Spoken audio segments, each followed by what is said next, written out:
يتطلع هذا الفريق للعودة مرة أخرى لدائرة النخبة في أفريقيا. كرة خطيرة للنادي الرياضي الصفاقسي. الهدف الأول للفريق التونسي. أسبقية مبكرة عن طريق اللاعب فراس شوات يسجل هدف التقدم من فوائد الإيجابية لمدرسة الصفاقسي يمنع فريق التقدم. النتيجة الآن للنادي الرياضي الصفاقسي التونسي 1-0. كرة داخل منطقة جزاء المولودية تجد المتابعة وسط باهتة كبيرة في دفاعات الفريق الجزائري أمامنا. تمرير داخل المنطقة والكرة بشكل ممتاز تلعب من وليد القروي لتجد فراس شوات لاعب تكون في مدرسة النادي الرياضي الصفاقسي.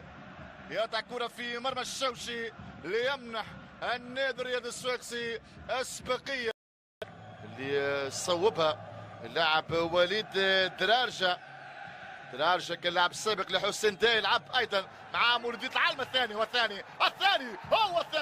الهدف الثاني للنادي الرياضي الصفاقسي. ثنائية لفراس شوات يتابع كرة ويضع في مرمى الفريق الجزائري.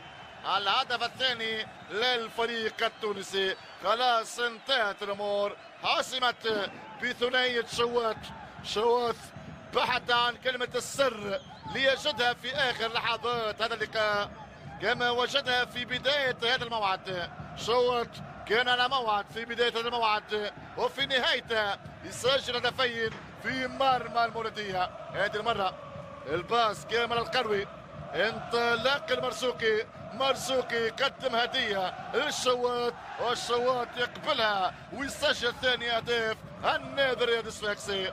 النتيجة الآن تقدم تونسي على حساب المولودية بهدفين مقابل الصفاقسي. سجل 3 أهداف في اللقاء اليوم، يحقق انتصار كبير، يرجع ذكريات الرباعية في مرمى المولودية 2005. 3-0 الهدف الثالث للفريق التونسي.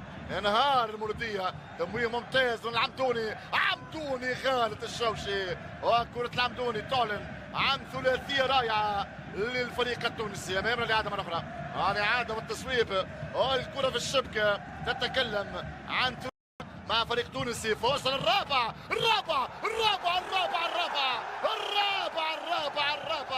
بذكريات 2005، بذكريات الرباعية. الرابع يأتي من خلال رأسية تغالط وتفاجئ. فوز الشوشي، عمدوني كروس بالمقاس ويا رأسية تاخذ طريقة نحو الشباك. شوفوا الإعادة مرة أخرى، الإعادة للهدف الرابع بإمضاء المرزوقي.